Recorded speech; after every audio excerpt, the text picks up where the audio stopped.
buenas tardes a todos los que hoy nos acompañan en el programa de ciencia virtual del Ecoexploratorio Museo de Ciencias de Puerto Rico.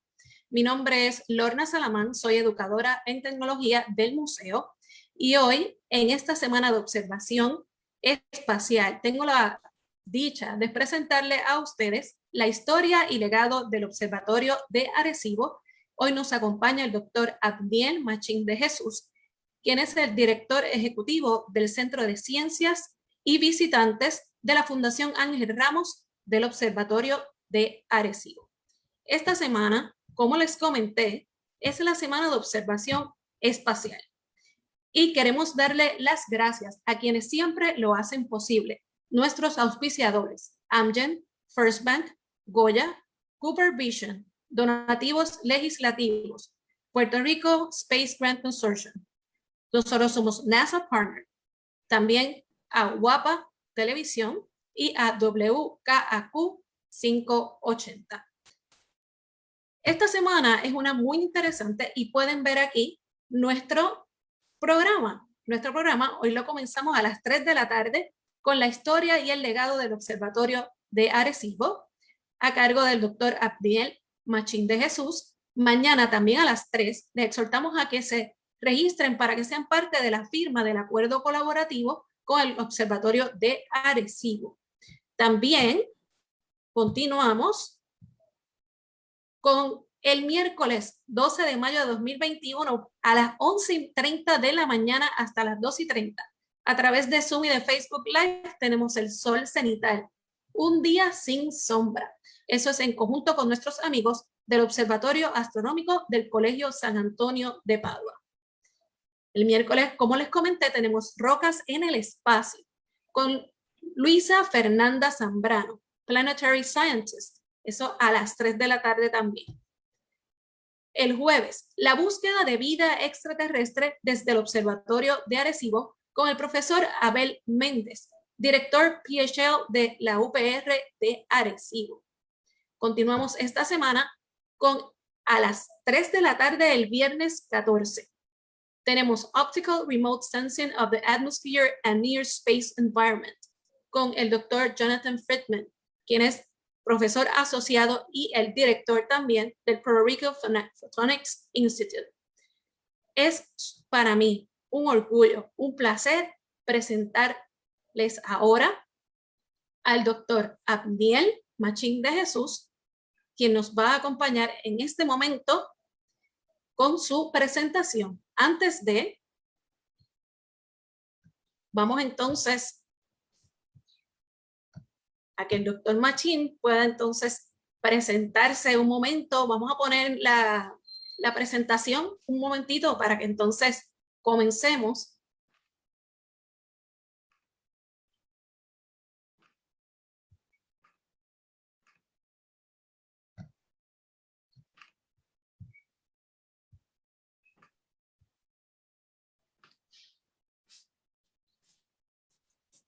Y antes de compartirla, es muy importante que conozcamos, hoy queremos compartir y conocer a nuestro invitado, quien ciertamente ha estado anteriormente con nosotros y nos ha dado la oportunidad, ¿verdad?, de saber un poquito más. Y el doctor Abdiel Machín de Jesús, él obtuvo su bachillerato en química de la Universidad de Puerto Rico en Mayagüez en el año 2011 y una maestría y doctorado en ciencias ambientales de la Universidad Ana G. Méndez en Gurabo en el 2014 y el 2017 respectivamente. Posee un postdoctorado de la Universidad Ana G. Méndez en Gurabo y 41 créditos doctorales en química de la Universidad de Puerto Rico en el recinto de Río Piedras. Comenzó su carrera profesional en el año 2013 como profesor de química en la Universidad Ana G. Méndez en Gurabo y en el presente es el director ejecutivo del Centro de Ciencias y Visitantes del Observatorio de Arecibo.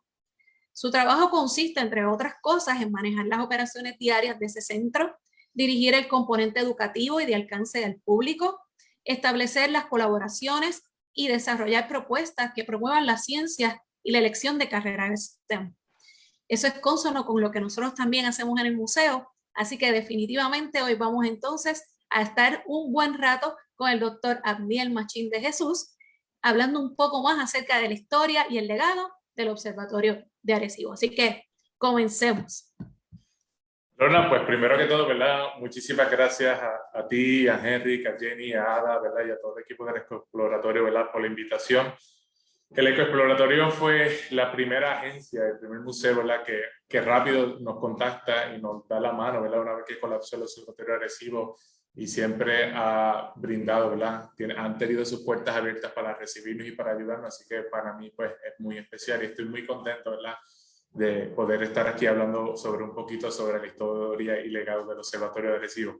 Bueno, nada, pero como dijo Lorna, ¿verdad? Aquellas personas que me escuchan o me ven, mi nombre es el Dr. Abniel Machín de Jesús, yo soy el director ejecutivo del Centro de Ciencia de Visitantes Fundación Ángel Ramos del Observatorio de Arecibo, ¿verdad? Así que vamos a comenzar entonces con la presentación. Le voy a hablar un poquito, ¿verdad?, sobre la historia. Pues mire, para aquellos que ustedes quizás no conozcan, el Observatorio de Arecibo comenzó a construirse en el año 1960 y terminó de construirse en el año 1963, ¿verdad?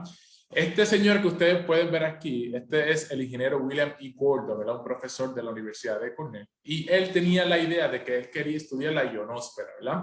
Pero ¿qué pasa? Los fondos no los encontró del Cornell University, pero el gobierno de los Estados Unidos, especialmente el Departamento de Defensa, que es el Air Force, pues se interesó entonces por el proyecto y decide entonces dar los fondos para la construcción.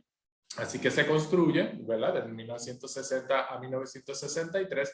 Y luego en 1969, entonces sale a un lado lo que es el Air Force, lo que son el Departamento de Defensa de Estados Unidos, y se lo cede entonces a la Fundación Nacional de las Ciencias, que desde 1969 hasta hoy día, pues son los que están a cargo, ¿verdad?, del manejo de las facilidades, o sea, el National Science Foundation. Bien. A través de los años, el observatorio tuvo estructura, ¿verdad? Mejoras estructurales significativas, ¿verdad? Entre ellas dice que se sustituye la tela metálica del reflector por paneles de aluminio, y eso ocurrió en 1974, ¿verdad? Quizás si usted tuvo la oportunidad de ir al Observatorio de Arecibo, quizás usted vio el reflector, ¿verdad? Ese reflector gigante que hay, pues que eran unos paneles de aluminio. Quizás desde la altura no se notaban que eran paneles de aluminio, pero eran alrededor de unos 40.000 paneles de aluminio. Pero al principio eso no fue así, eso vino a estar así luego de 1974. Antes de eso había lo que se conocía como unos chicken wires, que son como estos cables que son alargaditos. Pues entonces se decide cambiar, ¿verdad?, por estos paneles de aluminio, porque se encontró, ¿verdad?, que era mejor para poder hacer los estudios, era más preciso, ¿verdad?, el instrumento. Así que se decide entonces cambiarlo por estos paneles de aluminio. Luego, en 1997 se añade un potente transmisor y una verja de bloqueo, ¿verdad? En 1995 comienza a construirse lo que es entonces ese domo gregoriano, que es esto, amiguito, que vemos aquí, y dentro de ellos pues también se ponen unos transmisores. Aparte de eso se pone también una verja, y esta verja que está aquí, esta verja de bloqueo, lo que hacía era, ¿verdad?, que cuando venía entonces la radioondas, si estas rebotaban, ¿verdad?, y chocaban entonces con esa verja de bloqueo, pues entonces la verja lo que hacía era que las redistribuía nuevamente, ¿verdad?, lo que estaba en el domo, para que entonces poder ser analizada. Así que lo que hacía esa verja era evitar, ¿verdad?, que perdiéramos entonces esas radioondas que llegaban. Aquí en el 2017 pues se añaden unas antenas HF o de high frequencies o de alta frecuencia. Y esto es importante porque más adelante yo lo voy a hablar sobre uno de los retos que estuvimos, ¿verdad? Y era que teníamos una antena, la antena 430, y esta se rompe, pero no nos detuvimos y pudimos seguir haciendo ciencias atmosféricas, porque en el año 2017 pues entonces ya teníamos instalados esas antenas. Bien. ¿Verdad? Alguna información sobre la administración para que tenga una idea. Cornell University comienza entonces lo que fue la administración del Observatorio de Arecibo bajo la supervisión de NSF en el año 1969, y ellos estuvieron desde 1969 hasta el año 2011, ¿verdad? Desde 2011 al 2018 entra SRI, USRI y UMED, ¿verdad?, que hoy día se conoce como UAGM CUPEI, ¿verdad? La parte de UAGM CUPEI está involucrada en lo que es la educación, ¿verdad? Ese componente educativo, lo que se conoce en inglés como Education and Public Outreach, o educación o alcance al público. Y luego del 2018 al presente, pues entonces tiene a cargo la rienda del observatorio UCF, o la Universidad de Central Florida, Jane Enterprise. Jane Enterprise es una compañía surcoreana y se dedica mayormente a lo que es el mantenimiento y la seguridad de la facilidad del Observatorio de Arecibo, y pues entonces UMED, ahora conocido como UAGM, entonces ocupa y pues sigue a cargo entonces por lo que es el componente de educación y alcance al público.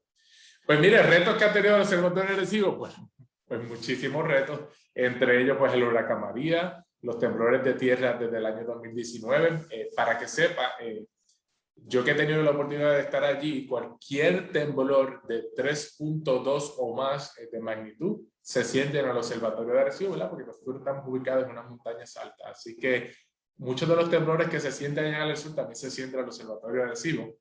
Y luego, pues como quizás ustedes ya saben, pues lo que es la rotura y el eventual colapso entonces de radiotelescopio. Así que definitivamente estamos muy familiarizados con lo que son los retos.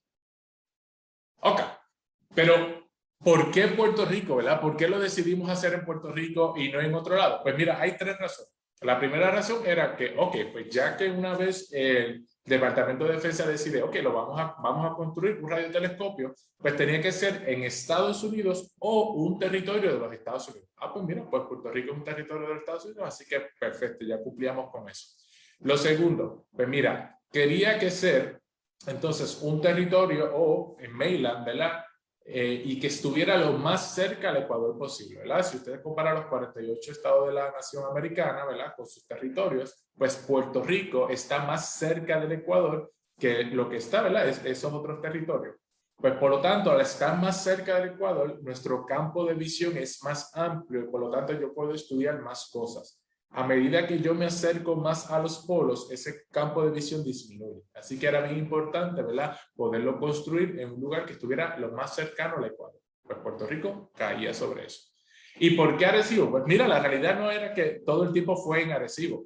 Cuando entonces se decide que Puerto Rico entonces era ese lugar idóneo para construirlo, pues entonces se empieza a buscar, ¿verdad?, qué lugar se podía construir. Yo no sé si usted ha tenido la oportunidad de visitar el área norte de la isla, que ahí tenemos la zona kárstica del norte. Y como usted se puede ver, ¿verdad? Su nivel, ¿verdad?, es una bajada, ¿verdad? Y así que el lugar que se escogió era casi perfecto porque tenía el diámetro de lo que fue el reflector donde se colocó el reflector, y entonces eso abarató muchísimo los costos de construcción, así que era muy costo efectivo entonces hacerlo en ese sumidero, pues porque prácticamente ya tenía entonces la forma de reflector. Así que a modo de resumen, pues necesitamos que fuera Estados Unidos un territorio, necesitamos que estuviera lo más cerca del Ecuador, y tercero, pues entonces, ¿verdad?, la forma que tiene el sumidero, la zona kárstica del norte, en este caso en Arecibo, pues era la perfecta, porque era costo efectivo, ¿verdad?, construirlo ahí. Bien, ¿cuáles eran los componentes principales, ¿verdad?, del radiotelescopio, ¿verdad?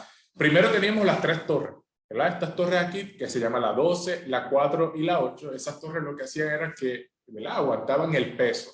¿Por qué se llama la 12, la 4 y la 8? Pues miren, se nombraron así a través de las manecillas del reloj. La 12 es, si usted alguna vez tuvo la oportunidad de visitar el Centro de Ciencia de Visitantes, la 12 es esa torre que está ahí justo ahí en el Centro de Ciencia de Visitantes, ¿verdad? Y ahí se tomó ese como, ¿verdad?, las 12 del mediodía o las 12 de la mañana, ¿verdad?, como quisiera usted verlo.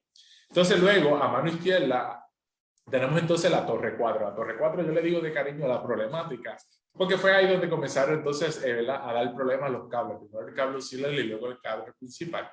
Y luego al otro lado tenemos la torre 8, ¿verdad?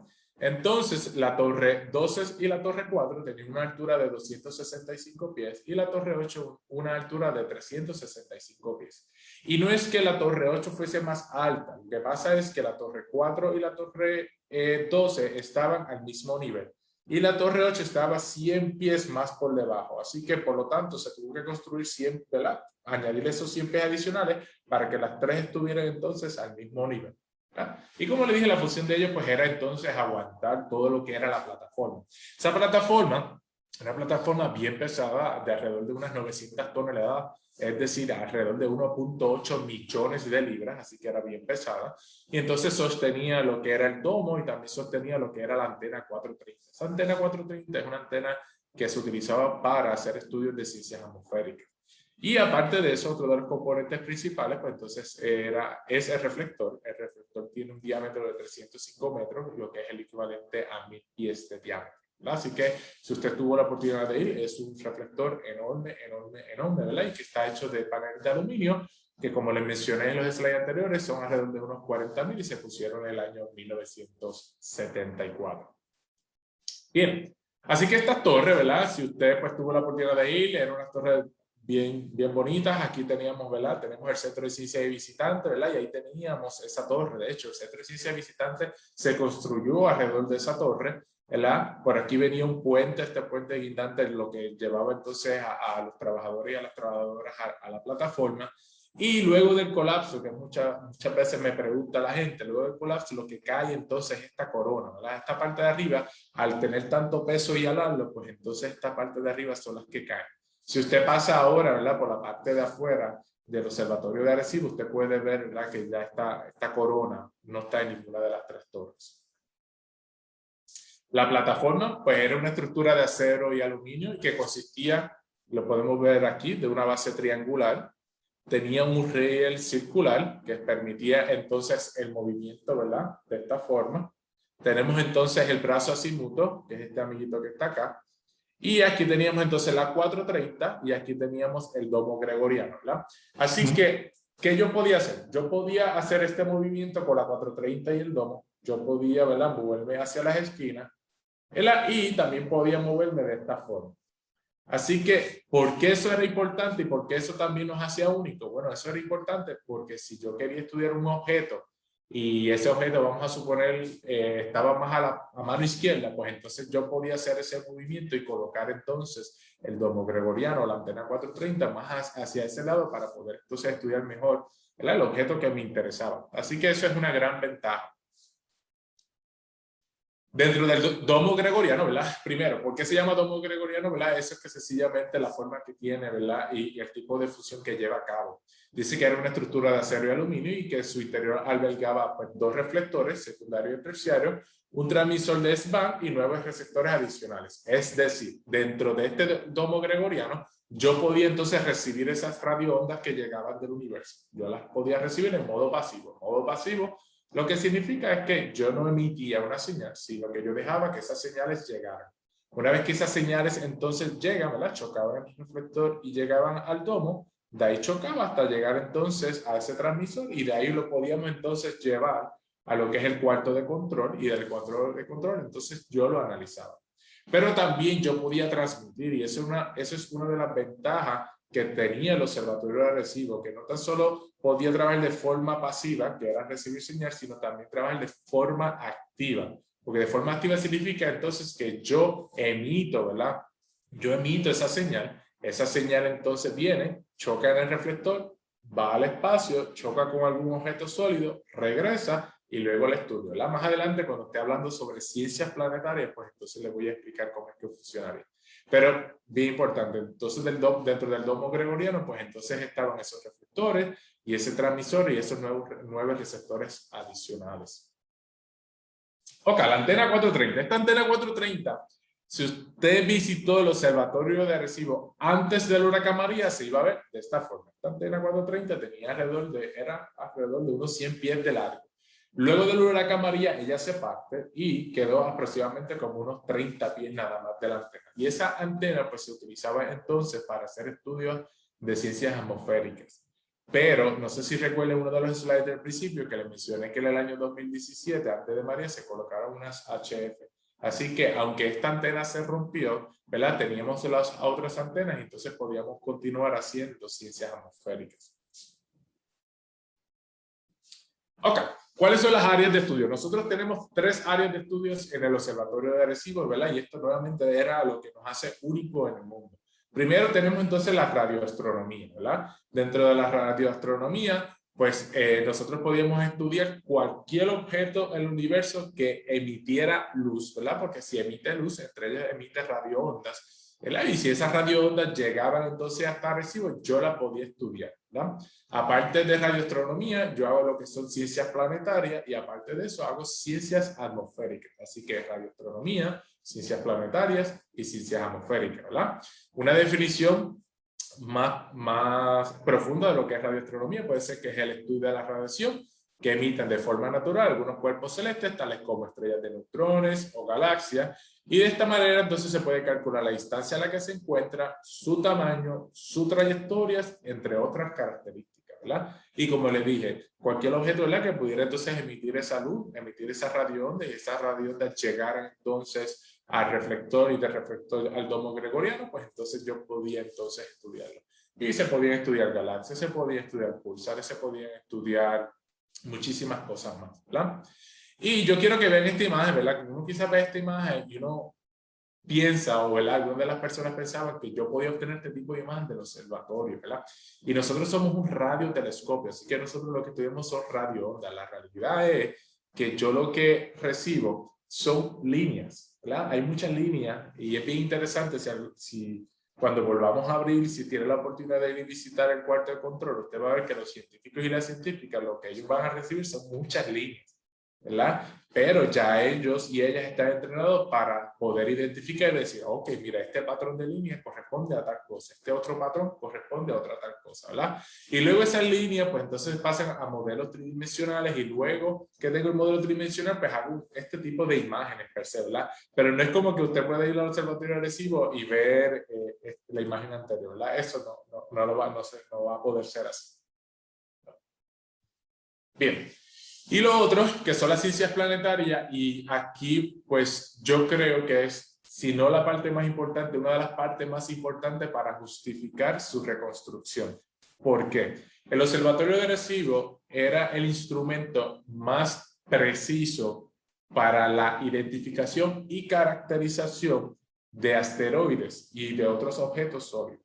¿Por qué? Porque nosotros, como la mencioné, teníamos la capacidad no tan solo de recibir, ¿verdad?, las radioondas, ¿verdad?, de estar de forma pasiva, sino que nosotros también podíamos trabajar de forma activa. Es decir, yo podía entonces emitir una señal.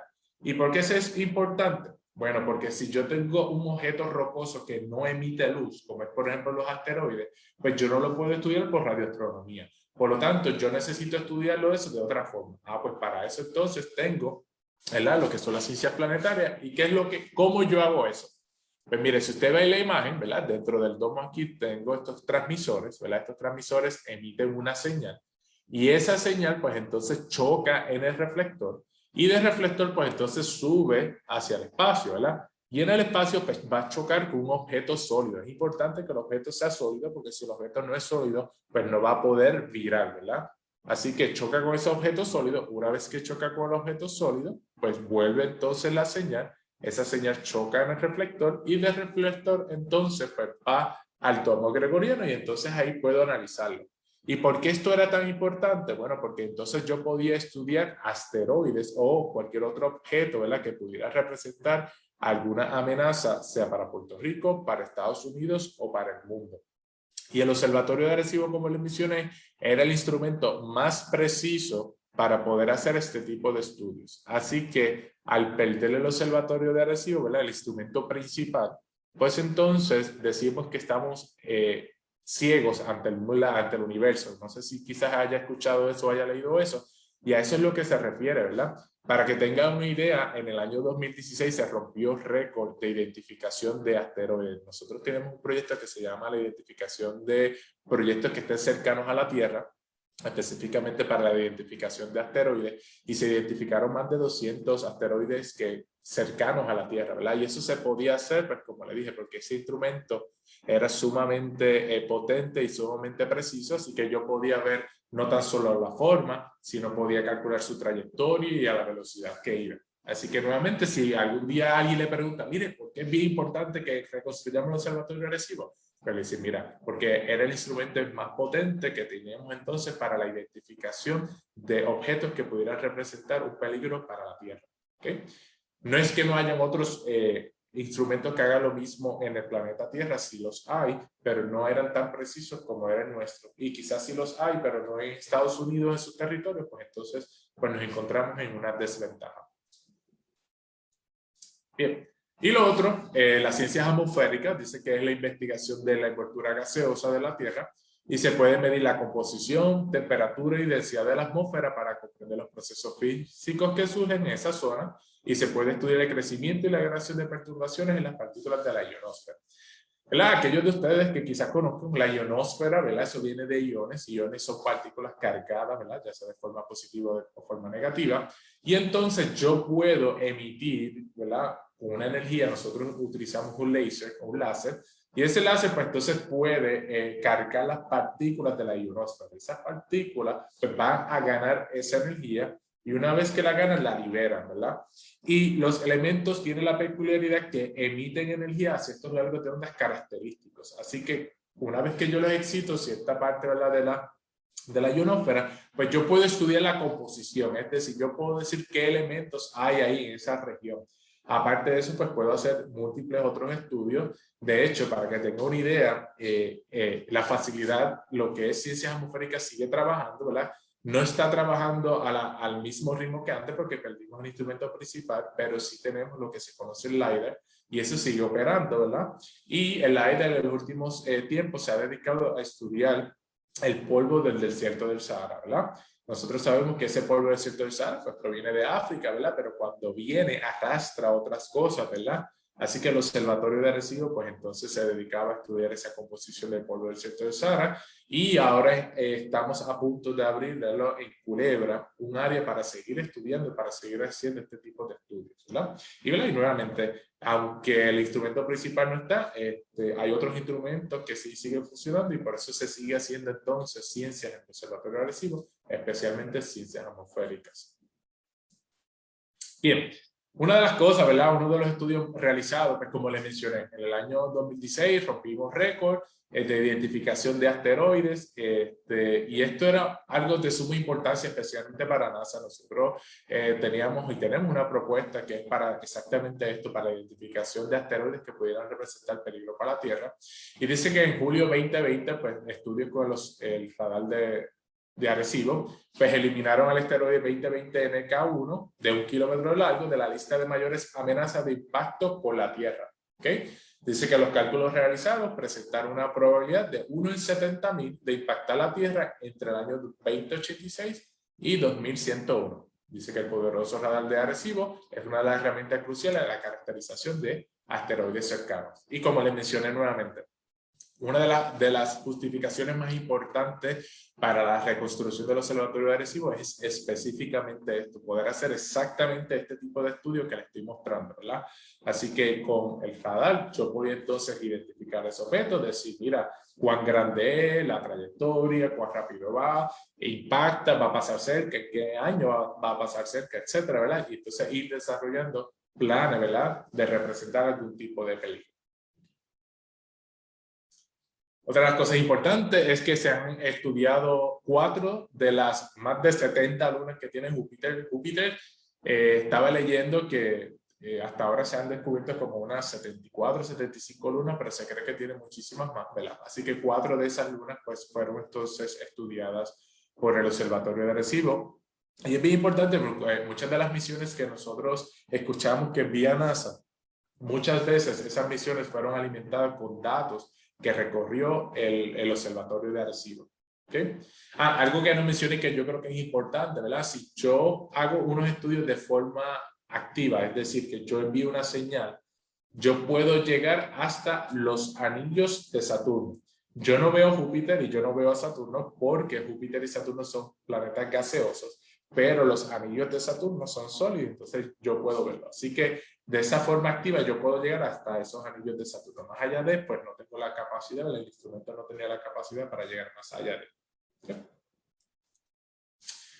Otra de las cosas que se hace, pues entonces el estudio de los hoyos negros. Dice que se realizaban estudios sobre el comportamiento de hoyos negros masivos en el centro de la galaxia y en muchas ocasiones se han descubierto que hay más de uno, lo que se cree que es el producto del choque o la unión de 2 galaxias. El Observatorio de Arecibo, con su alta sensitividad, juega un papel muy importante en este tipo de estudios.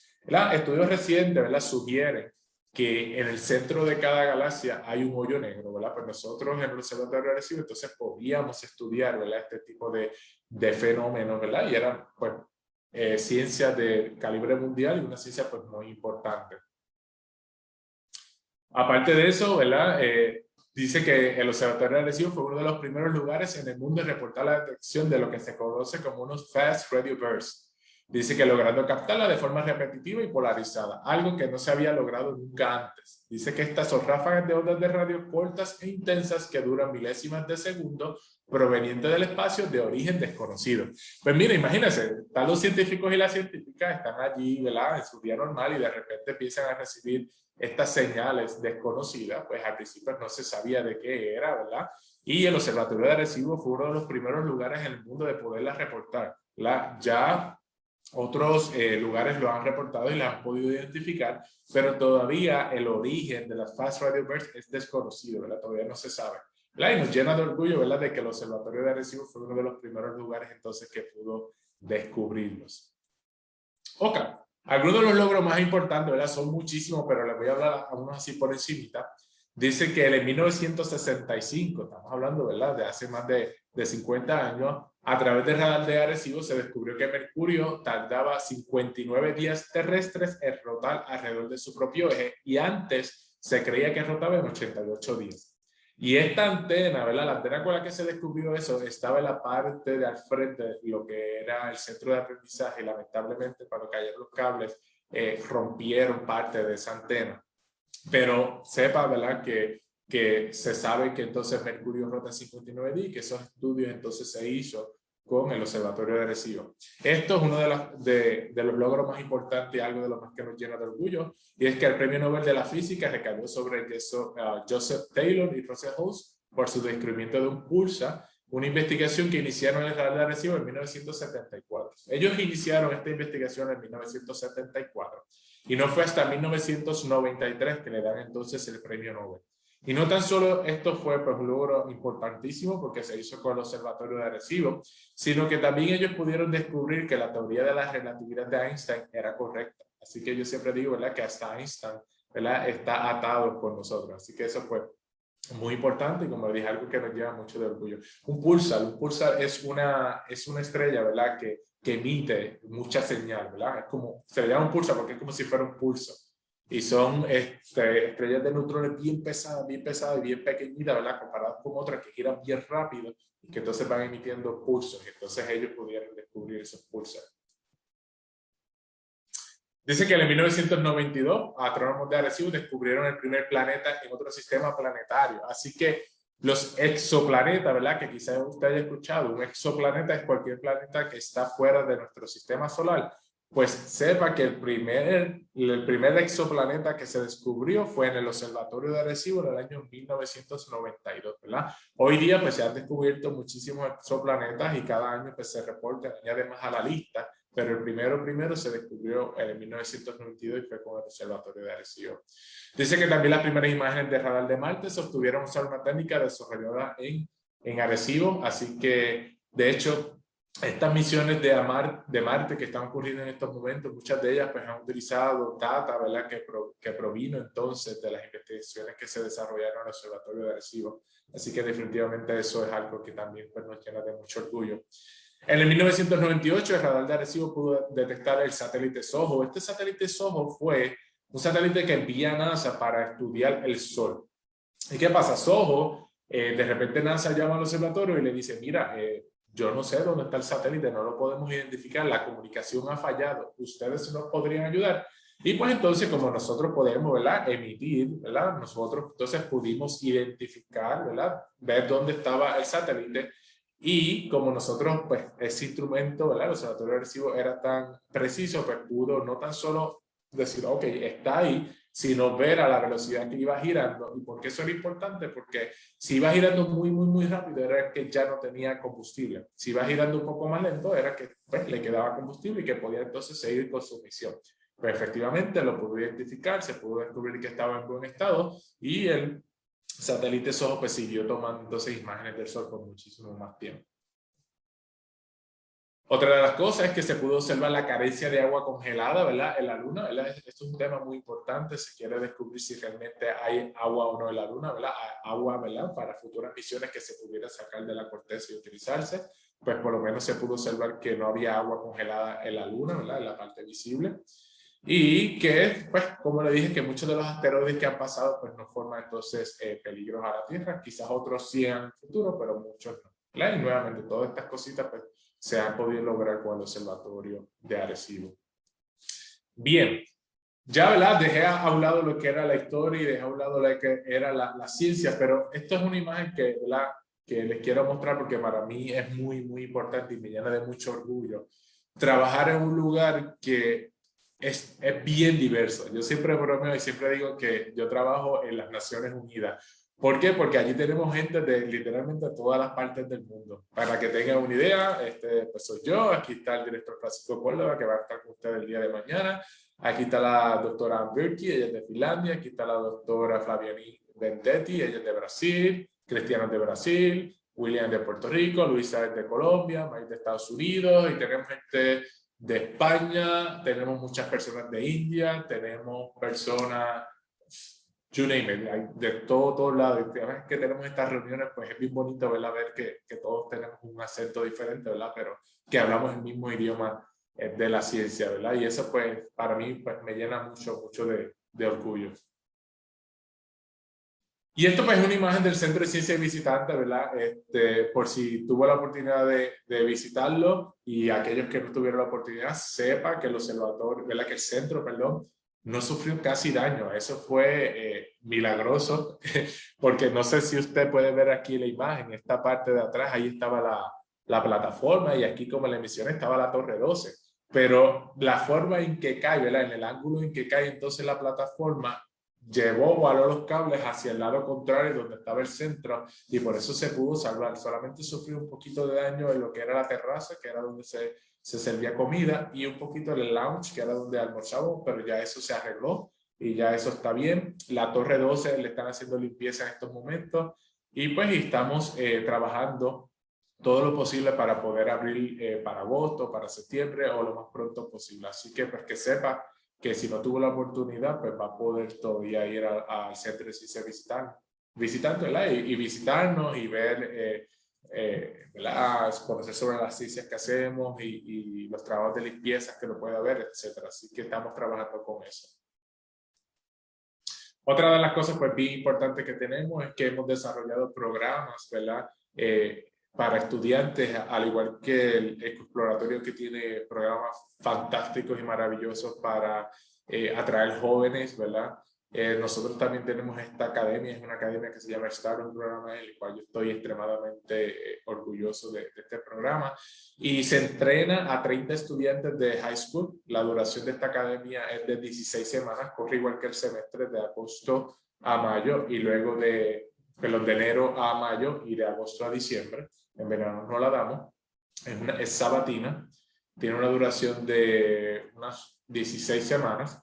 ¿Okay? Y ahí entrenamos entonces a los estudiantes en las 3 ciencias que hacemos, en radioastronomía, ciencias planetarias y ciencias atmosféricas. También exponemos a los estudiantes a lo que es investigación. Eso para nosotros es sumamente importante. Y también luego escogemos a los mejores y someten sus trabajos de investigaciones en conferencias internacionales. Así que se le da toda la experiencia, ¿verdad? Hemos podido seguir de forma virtual, ¿verdad?, una vez que llegó la pandemia, ¿verdad?, y con el colapso de radiotelescopio no nos hemos detenido, y hemos tenido personas, guest speakers de todas las partes del mundo, desde Australia, Alemania, Estados Unidos, España, Puerto Rico, todos lados. Así que la pandemia, ¿verdad?, y el mundo virtual, fuera de ser una limitación, nos abrió, ¿verdad?, esa posibilidad de poder invitar a muchísimas más personas. Así que si usted es estudiante de escuela superior, entre noveno a cuarto año, ¿verdad?, y quisiera entonces participar, para junio más o menos vamos a abrir nuevamente las aplicaciones, así que lo queremos. Este programa va a estar hasta el año 2023, así que todavía, si no ha solicitado, está a tiempo. También, aparte, ¿verdad?, de desarrollar material para estudiantes, también desarrollamos materiales para maestros. Esto es otra cosa que el exploratorio es el líder, como yo digo, tiene excelentes programas capacitando maestros. Nosotros también tenemos estos talleres. La última vez que ofrecimos talleres a maestros, atendimos 721 maestros de todas las partes de Puerto Rico, en los niveles elementales e intermedios. Ofrecimos talleres en el área de ciencias espaciales, química, biología, nanotecnología.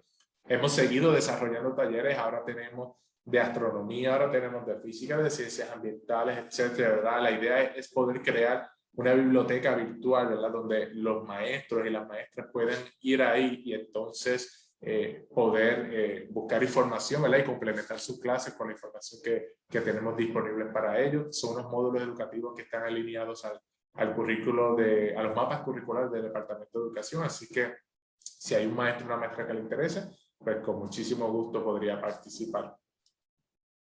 Ok, pues voy a hablar, ¿verdad? No quiero irme para hablar un poquito sobre el suceso que lleva eventualmente al colapso. Pues sepa que el 10 de agosto, ¿verdad? Yo todavía recuerdo ese día muy bien.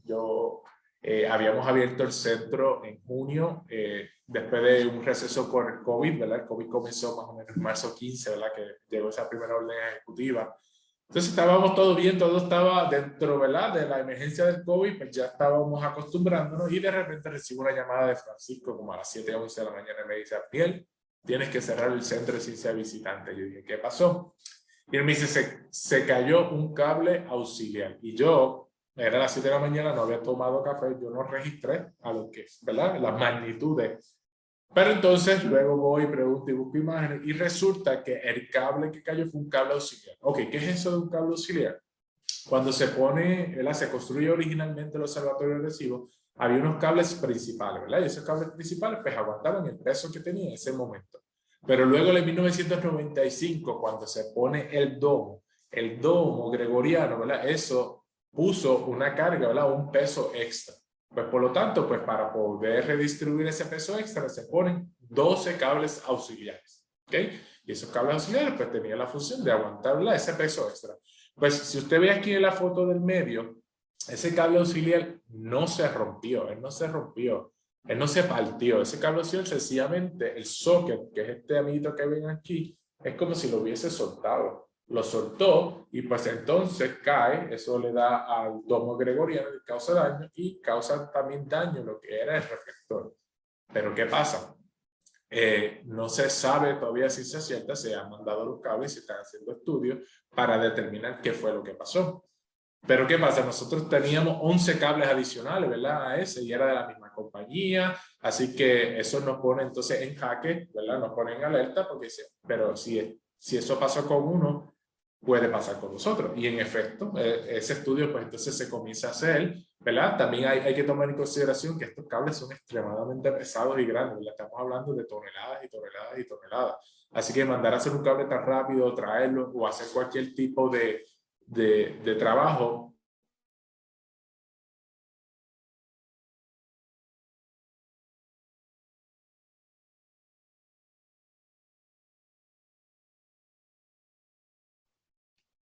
Okay.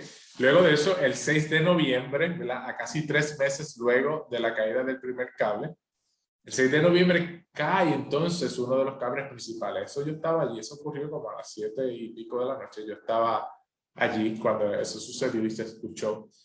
Y entonces ya era diferente, porque entonces el 6 de noviembre cayó o se rompió uno de los cables principales. Ya era diferente, uno de los cables principales eran los cables que se pusieron al principio de 1963. Así que ya ahí, ¿verdad? Esto pone entonces al SAI, ¿verdad? A la facilidad en estado crítico, porque ya el peso, ¿verdad? Que supuso eso, al caer ese cable, ya el peso, pues ya era algo que definitivamente había que tomar en consideración y algo que iba a causar daño si no se trataba rápido. Pero como le dije, estamos hablando de cables extremadamente pesados, de que no es tan rápido construirlo y ya, pues entonces, ¿qué pasa? Que NESEF, a raíz de este suceso, luego de la caída del segundo cable, el 19 de noviembre del 2020, me acuerdo, esto fue el día del descubrimiento, pues la Fundación Nacional de la Ciencia entonces da el anuncio que decide entonces decomisar el Observatorio de Arecibo, ¿verdad? Y pues no lo voy a negar, eso fue una noticia pues impactante, especialmente para todos los empleados y las empleadas, ¿verdad? Porque no sabíamos qué iba a representar eso, si vamos a perder el empleo, no vamos a perderlo. Aparte de eso, ¿verdad? Teníamos la atención de que en cualquier momento entonces se podía caer entonces el radiotelescopio, ¿verdad? Y pues el 1 de diciembre del 2020, a eso de las 7:54 de la mañana, pues el radiotelescopio entonces colapsó. Yo me entero porque empiezo a recibir llamadas, y cuando prendo el televisor veo a Ada en esta imagen y rápido la saqué llorando, hablando con Francisco. Y yo dije, bueno, se cayó, ya lo que hay que orar, ¿verdad? Y ver que nadie haya resultado entonces herido. Y si usted ve y analiza esta foto, ¿verdad? Esto era el triángulo de la plataforma, esto era el brazo azimuto y esto era el tomo. Parece como sin huevo, ¿verdad? Se hubiese explayado, por decirlo en el buen boricua, pero sí. Y entonces, como cae hacia esta dirección, pues entonces es lo que le digo, que ala los cables hacia acá, y por eso es que el Centro de Ciencia Visitante pues sufrió muy pocos daños. Ok, así que ¿cuál va a ser el futuro del Observatorio de Arecibo? Ya mañana el ingeniero Francisco Córdoba va a dar más detalles sobre esto, pero sepa que, ¿verdad? Pues que ese día que cae, pues nosotros fuimos, había mucha prensa, aquello parecía un luto, como un funeral, y muchas personas así lo sentían, pues, porque trabajaron toda la vida en el Observatorio de Arecibo, el instrumento principal, pues estuvo por 57 años, así que pues para muchas personas pues fue bien impactante, incluyéndome a mí. Así que lloramos como por 2 o 3 días y luego de eso, pues entonces decimos, ok, pues entonces ya lloramos, ahora qué hay que hacer, ahora hay que movernos hacia adelante, ¿verdad? Así que los científicos y las científicas hicieron un trabajo maratónico y espectacular y vinieron entonces con la idea o el concepto de hacer un radiotelescopio nuevo, ¿verdad? Este radiotelescopio nuevo, si usted lo ve ahí, parece, ¿verdad?, como un panel de abejas, yo le digo. Y lo increíble de este instrumento nuevo que se sugiere es que cada uno, ¿verdad?, de estos paneles aquí, como puedo observar aquí, tiene unas mini antenas. Y estas mini antenas son independientes una de las otras. Es decir, vamos a suponer que la mitad, ¿verdad?, del panel de abeja, por decirlo así, puede estar mirando hacia la izquierda y la otra mitad puede estar mirando a la derecha, ¿verdad? Y esto pues nos permite, ¿verdad?, estudiar, ¿verdad?, que los estudios sean mejores, tener la misma precisión o más precisión de lo que teníamos antiguamente y sobre todo seguir haciendo las 3 ciencias que nosotros estudiamos: radioastronomía, ciencias planetarias y ciencias atmosféricas, ¿verdad? Esto pues se sometió al NSF, el Ecoexploratorio jugó un papel crucial para hablar sobre este proyecto, para recaudar unas firmas, para que pudiera entonces el Congreso de los Estados Unidos escucharnos y decir, gracias a esto pues se nos escuchó, ¿verdad? Y varias personas han ido al Congreso de los Estados Unidos y a Puerto Rico a hablar sobre la importancia, ¿verdad?, del radiotelescopio de Arecibo, la misma charla que yo estoy dando, y sobre todo la importancia de tener especialmente lo que son las ciencias planetarias, pues también se le ha hecho a los miembros del Congreso. NSF hasta ahora lo que ha dicho es que pues, está considerándolo. Definitivamente hay retos en cuanto, ¿verdad?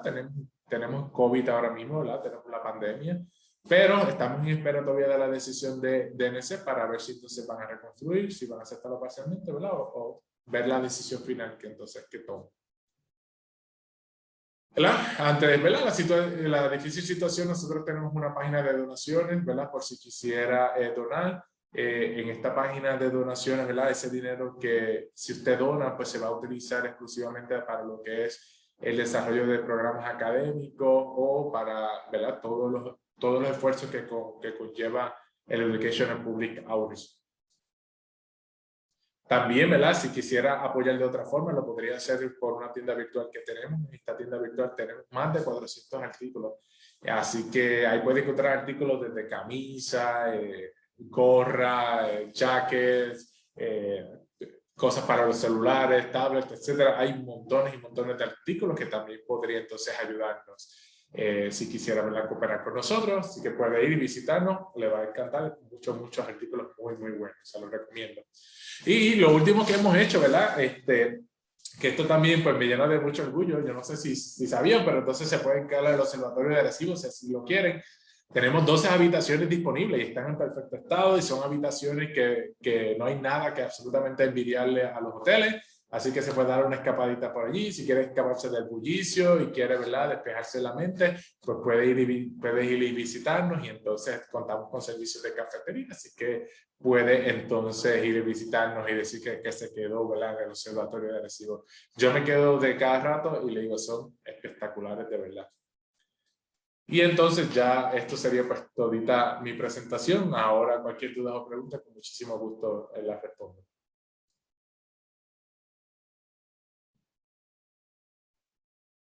Muchísimas gracias al doctor Abdiel Machín. Ha sido una excelente presentación. bastante rápida, considerando con todo lo que hay que decir acerca del Observatorio de Arecibo, así que excelente resumen. Tuve la oportunidad de visitar en varias ocasiones antes de que ocurriera el colapso, y definitivamente todos nos hemos esforzado en instituciones como el Ecoexploratorio y obviamente pues el Observatorio de Arecibo y otros más que han ayudado para que entonces nosotros continuemos con estos esfuerzos. Tenemos varias preguntas, Qué bueno. así que podemos dejar de compartir pantalla, no hay ningún problema, para que entonces Claro que tengamos aquí la oportunidad de tener una conversación aquí bastante interesante acerca de estas preguntas que han surgido.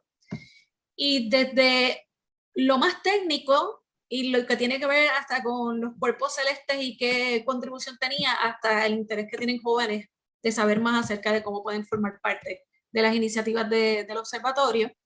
Preguntan acerca de si los fondos no proviniesen, ¿verdad?, de los Estados Unidos, si existiera la posibilidad de construir o de hacer alguno de los esfuerzos de construcción del observatorio en otro lugar. O sea, si podría hacerse eso. Sí, pues mira, la decisión al final del día de que, por lo menos, ¿verdad?, nuestra facilidad, si se va a reconstruir o no, recae sobre NSF, ¿verdad?, sobre la National Science Foundation. Nosotros pues estamos esperanzados, ¿verdad?, de que se pueda hacer, que acepten la propuesta que hemos hecho, y si no, pues entonces trabajar para que, ok, si esa no es porque vamos a suponer es muy caro, pues vamos a ver qué podemos hacer entonces para poder entonces seguir con esta misión. A la pregunta que si se puede hacer en otro lado, sí, definitivamente se podría hacer en otro lado. Lo que pasa es que nos inclinamos más por el observatorio porque ya tenemos el espacio allí, ya tenemos las facilidades. Hay algo muy importante, ¿verdad?, que quiero recalcar, que aunque se haya caído el instrumento principal, hay otros instrumentos que siguen funcionando y, ¿verdad?, que se siguen haciendo. Que quizás otra de las alternativas que puede sugerir el INESEP es que, pues mira, pues no te puedo construir algo tan potente, pero algo más o menos similar que pudieras entonces seguir con tu misión ¿verdad?, y seguir estudiando, ¿verdad? Y en estos momentos pues estamos abiertos, ¿verdad?, a cualquier tipo de sugerencia, ¿verdad? Vamos a ir evaluando, ¿verdad?, lo que venga, la información que nos provee el INESEP. Eso es un comentario bien importante porque a veces las personas piensan que al ocurrir ese colapso, pues entonces no hay nada más que hacer o no hay otros programas e investigaciones en curso. Y eso nos lleva precisamente a la próxima pregunta, que aunque tiene que ver con que cuál fue la torre que colapsó primero para que todo cayera abajo, pues entonces ya sabemos que no todo cayó abajo, pero sí esa cronología, que ya aunque lo comentó, pero para un repasito en cuanto a eso. Claro, claro, pues yo le digo la problemática. La problemática fue la Torre 4, ¿verdad? La Torre 4, si usted tuvo la oportunidad de visitar el centro de ciencia visitante, la que estaba en el centro era la 12, la 4 era la que quedaba a mano izquierda. Pues ahí primero cae un cable auxiliar, ¿verdad? Y como le dije, no es que se rompe, sino que sencillamente el lugar que lo aguantaba lo soltó. Y entonces, pues eso provocó al caerse, porque como un cable sumamente pesado a tantos pies de altura, pues entonces provocó los daños a lo que era el domo y al reflector. Ya el cable principal, el segundo cable que cae fue uno principal y fue también de la Torre 4. Ese fue uno de los cables que se puso originalmente en el año 1963 y pues entonces ese se rompe. ¿Por qué se rompe? Pues todavía no se sabe, porque la realidad es que aunque el auxiliar hubiese caído, los otros cables tenían, ¿verdad?, la capacidad de poder absorber ese peso adicional que representaba eso. Y para eso pues ya se han enviado los cables, se han cortado y se han enviado a hacerle estudios, ¿verdad?, forenses, a ver qué fue lo que pasó. Pero al son de esto todavía pues no sabemos, no tenemos muy claro qué fue lo que pudo haber pasado, ¿verdad?, que provocó el colapso, ¿verdad?, o la ruptura de los cables. Sí, eso va a tomar bastante tiempo para poder entonces saber cuál es la razón o las razones que pudo haber llevado a eso, que yo sé que es algo que probablemente, aunque tome bastante tiempo, nos va a servir para la construcción de este y otros instrumentos que eventualmente se van a hacer. Definitivamente, y aparte de eso es un aprendizaje, especialmente para ingeniería y aquellas otras áreas, ¿verdad?, que quisieran desarrollar conceptos, ¿verdad?, similares, pues decir, tener estos tipos de estudios de casos, pues es muy, muy importante, ¿verdad? Y se pueden beneficiar. Claro.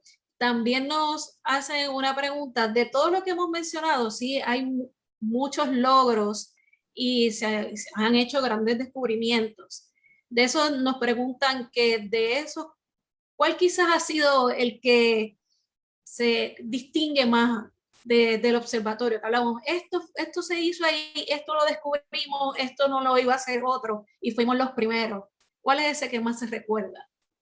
Pues mira, uno de los que hablamos muchísimo y muchísimo que nos da mucho orgullo es el haber descubierto el primer exoplaneta. ¿Por qué? Porque al día de hoy, ahora, pues se habla muchísimo de exoplanetas, las posibilidades de vida en otros planetas, ¿verdad? Y eso se comenzó, o el primero se descubrió allí con nosotros. Y otro gran logro, pues el premio Nobel. Nosotros, de hecho, tenemos una réplica de la moneda que se le da a los ganadores y a las ganadoras del premio Nobel. Tenemos una réplica allí, pues porque pues el premio Nobel es lo más grande, lo que es un premio de la ciencia, y pues entonces saber que se utilizó nuestro radiotelescopio para hacer eso, pues nos llena de mucho orgullo.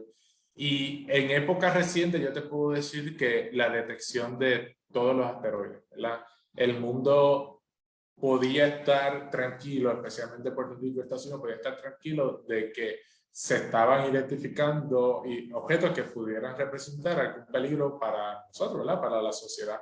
Así que eso pues también nos llenaba mucho de orgullo, y como dije, teníamos mucho orgullo en que no, este año yo voy a romper el récord. Si el año pasado descubrimos 200, este año vamos a descubrir 300, tú sabes, y entonces eso pues llenaba de mucho orgullo al observatorio. Aquí nos hacen una pregunta un poco más técnica en cuanto a los asteroides, y en particular el 2020 NK1.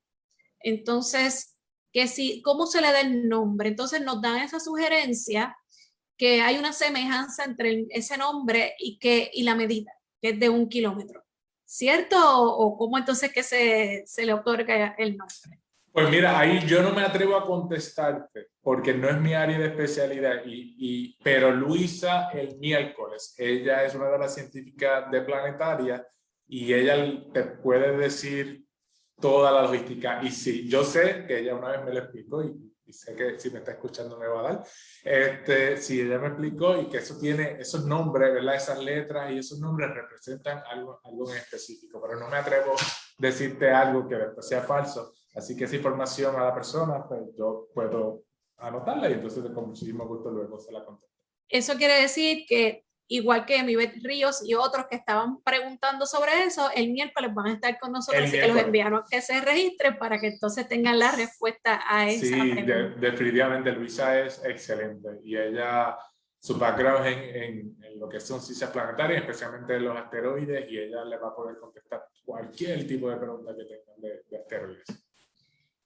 Bien importante surgió, y qué bueno, aunque durante la presentación diste la respuesta acerca de la Academia STAR, me encanta que cuando surgen estas preguntas, porque esto quiere decir que hay interés en esta ciencia, este tipo de materias, que a veces uno piensa que hay pocos chicos que le interesa, y al contrario, ha crecido bastante. Y esta es, ¿cómo se puede solicitar para ser parte de la academia? ¿Cuál es el proceso? Mira, estoy buscando ahora mismo, déjame ver aquí que tengo, ya lo encontré rapidito. Voy a poner en el chat, ¿verdad? Un enlace donde puede buscar más información, pero para que sepa rapidito, ¿cuáles son los requisitos? Primero tiene que ser estudiante de escuela superior en Puerto Rico, ¿verdad? Así que si usted está entre noveno y cuarto año, usted cualifica. Segundo, tiene que tener 3 puntos o más de promedio.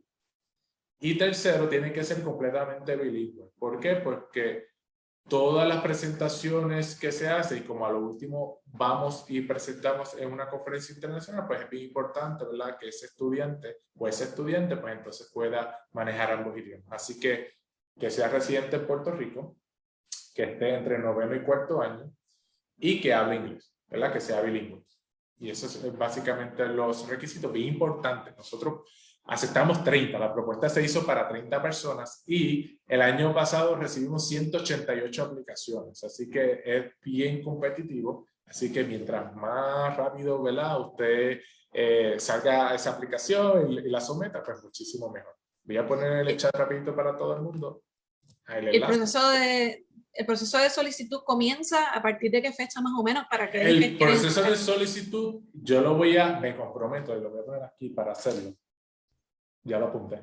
Junio, mira, lo voy a poner en junio, a finales de junio voy a poner ya en esa página, en ese enlace que acabo de enviar al chat. Voy entonces se abre la aplicación y ahí se anuncia. Nosotros también lo tendremos a anunciar por redes sociales, así que los invito a que nos sigan por redes sociales, especialmente Facebook o Instagram. Y entonces también ponemos esa información, ¿verdad? El enlace que le envíe y también pues intentamos ponerlo en los diferentes medios, tanto en radio como en televisión, ¿verdad? Entonces se da en junio, se abrirá en junio y recibo aplicaciones por un periodo de un mes. Cierro a finales de julio para comenzar a principios de agosto entonces con la academia. Si el COVID continúa, pues la academia va a ser de forma virtual. Si lo del COVID entonces pues mejora y baja y todo esto, pues entonces iríamos de forma presencial. Pero por ahora está siendo completamente virtual. Perfecto, tuve la oportunidad de ver algunos videos y conozco algunos participantes de la última y sus rostros eran de satisfacción y me consta que una de las alumnas va a continuar estudios en esa área. Así que estaba muy satisfecha con la academia. Y es como tú dijiste, Lorna, a los estudiantes les interesa mucho el problema, ¿verdad? Por decirlo así, de Puerto Rico, es que no tenemos un bachillerato, una maestría específicamente lo que es astronomía o específicamente lo que es ciencias espaciales, ¿verdad? Entonces, si hay un estudiante o un estudiante que esté interesado en estos temas, pues entonces la academia le resulta muy buena porque es algo que va específicamente a lo que él o ella entonces está interesado. Otra pregunta que surge en esa dirección es que ¿cuándo regresan los talleres para maestros? Pues mira, estamos trabajando. Mira, ya tenemos ahora mismo disponibles talleres para la venta que podrían acceder en cualquier momento a nuestra página en línea, pero nosotros hemos sometido varias propuestas y si esas propuestas se aprueban, que ya en los próximos meses se supone que nos dé información, pues vamos a volver con estos talleres. Estos talleres, como te mencioné, fueron una bendición en el sentido de que yo no pensé jamás en la vida que tantos maestros iba a solicitar. Y entonces la próxima vez que vengamos, las propuestas las hemos hecho para no tan solo atender escuela elemental e intermedia, sino también ahora expandirlo a escuela superior, ¿verdad? Para que absolutamente todas las personas puedan entonces participar. Que si nos aprueban la propuesta, yo espero que para agosto ya comencemos nuevamente con los talleres. Así que dedos cruzados. Sin duda van a participar muchos más los maestros de escuela superior. Hay bastante que les interesa porque a los estudiantes les ha surgido ese interés. Nos hablan también aquí, hay dos preguntas que surgieron acerca si hubiese estado funcionando el observatorio, si hubiese estado funcionando de manera óptima, ¿qué hubiese pasado con el asunto del cohete chino? Traen eso a colación en dos preguntas aquí. ¿Verdad? ¿Qué pudo haber ocurrido? Pues mira, definitivamente íbamos a tener la capacidad de poderlo estudiar, ¿verdad? Así que me hubiese encantado que hubiese estado y nosotros ser uno de los pioneros, ¿verdad? En dar la información y decir, no, mira, va a tal velocidad y esta va a ser la ruta y que esa información hubiese salido de Puerto Rico. Y lo digo que me hubiese encantado porque cada vez que se hablaba de algún asteroide que algún otro lugar en el mundo descubrió, Puerto Rico, ¿verdad? Las personas de ciencias planetarias, pues rápido iban y decían, no, yo lo voy a estudiar. Y entonces iban y lo estudiaban. Así que eso me hubiese encantado poderlo ver.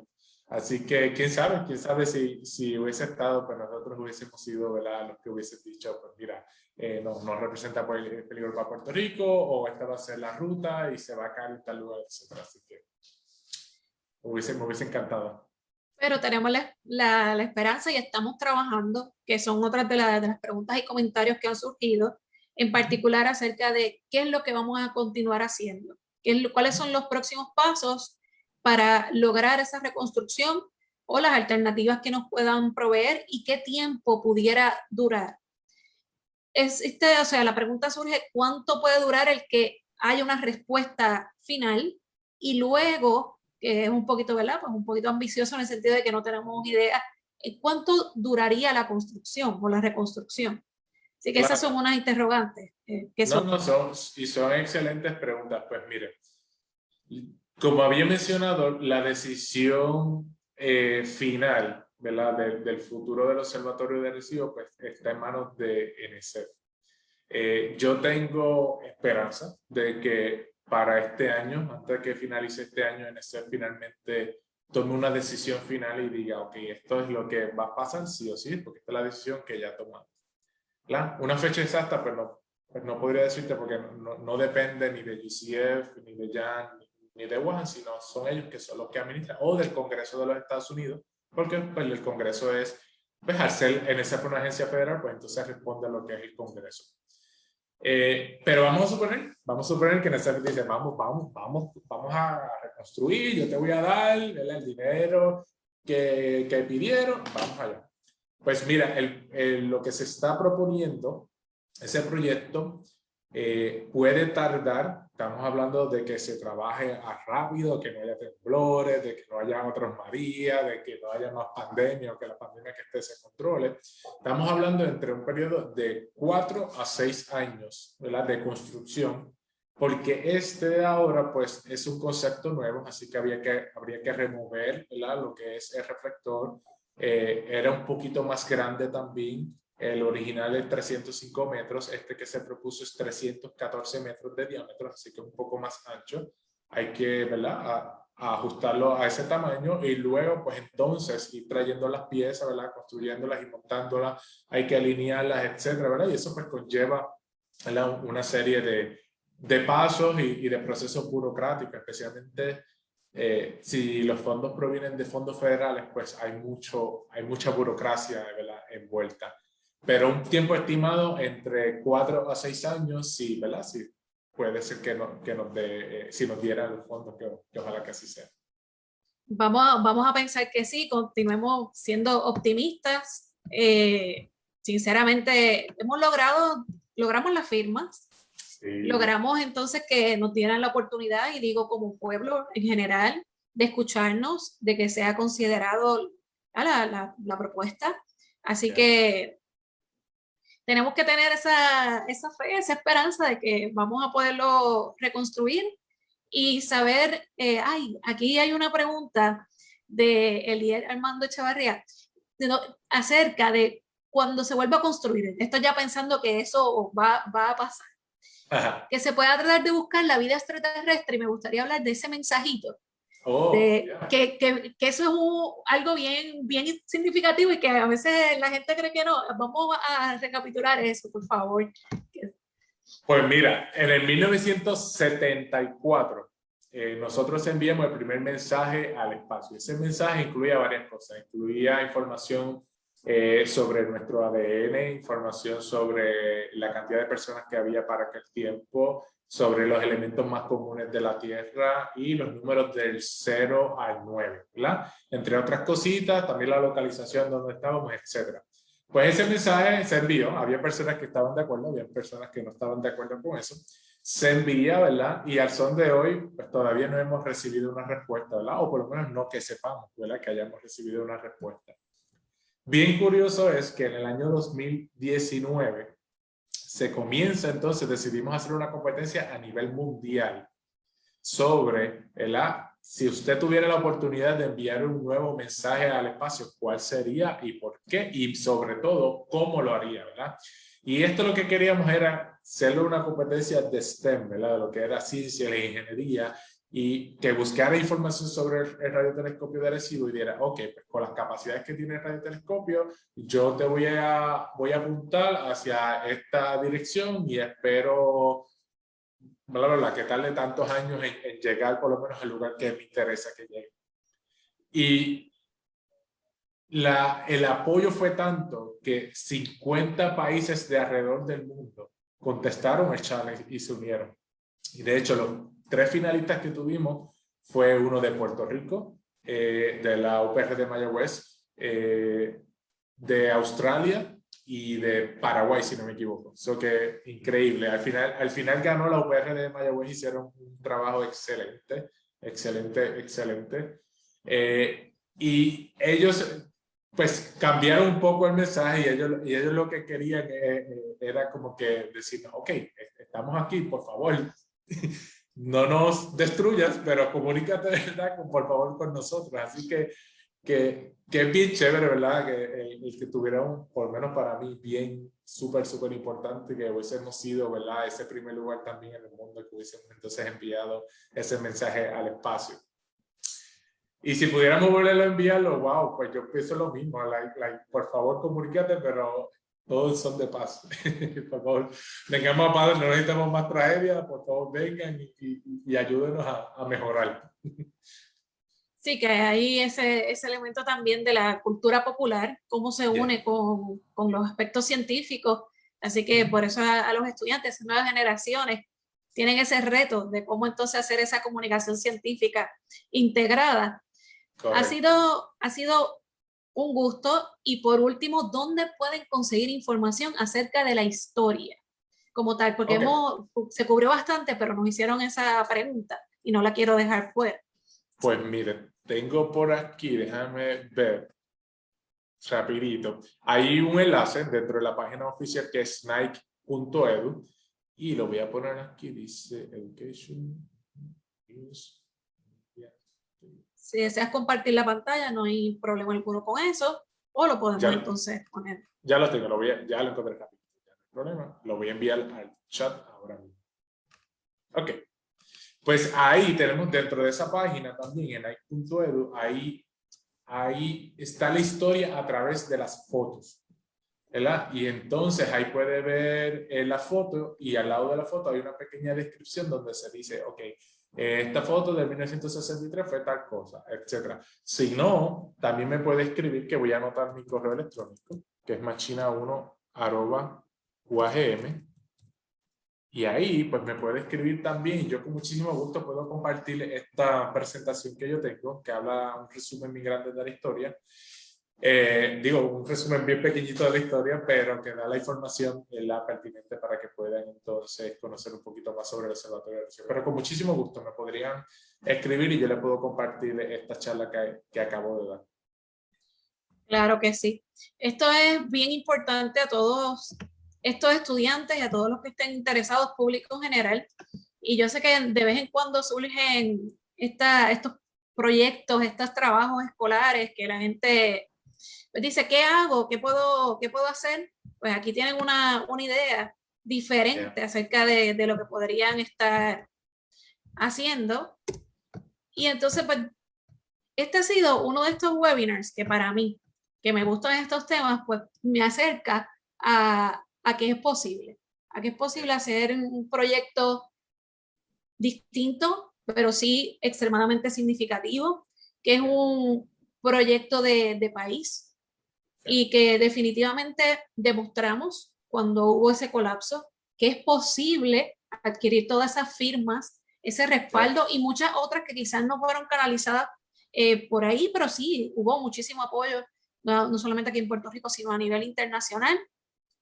Así que nuevamente voy a poner el email de contacto, donde está ahí en el chat, también lo puse a través de Facebook.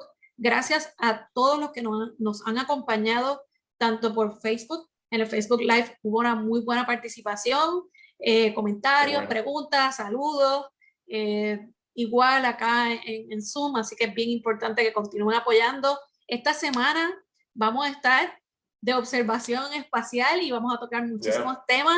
El rostro del doctor Abdiel Machin es porque precisamente tenemos esta agenda extremadamente interesante, así que le damos las gracias porque comenzamos así de a poquito, conociendo acerca de la historia y eso definitivamente que va a ser bien importante para que nosotros pues entonces sigamos aprendiendo más acerca de qué es lo que va a estar pasando próximamente con el radiotelescopio y para nosotros es un éxito el que estemos aquí.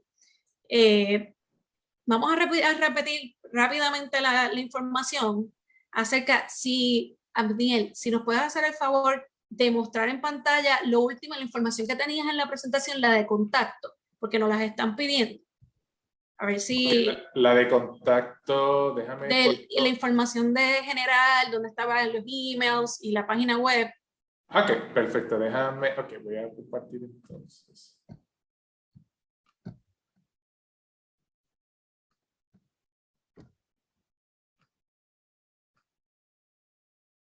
¿Pueden ver la pantalla? Sí, la podemos ver. Ok. Aquí en la pantalla, ¿ves? Usted va a nike.edu. Y ahí en nike.edu, por ejemplo, si usted quisiera saber sobre Star Academy o cualquier otro programa educativo, usted ve donde aquí, donde está pestaña donde dice Education. Y ahí, pues si por ejemplo quisiera ir a Star Academy, pues le da ahí Star Academy y ahí va a darle entonces la información. Nosotros cuando saquemos la nueva aplicación, pues entonces le vamos a dar update a la página y entonces ahí podría llevarlo o redirigirlo directamente a lo que es la aplicación. ¿Verdad? Fuera de ahí, el internet está un poquito lento, me disculpo por eso, pero también ahí, si usted vuelve a la página de nike.edu, también ahí puede encontrar información o otras pestañas sobre que le abran las historias y sobre todas las fotos que les mencioné. Ahí se cuenta la historia a través de diferentes tipos de fotos. ¿Ves? Aquí volvió la página. ¿Ves? Aquí donde dice media, ahí puede entonces ver que ahí donde dice fotos y entonces ahí lo puede llevar.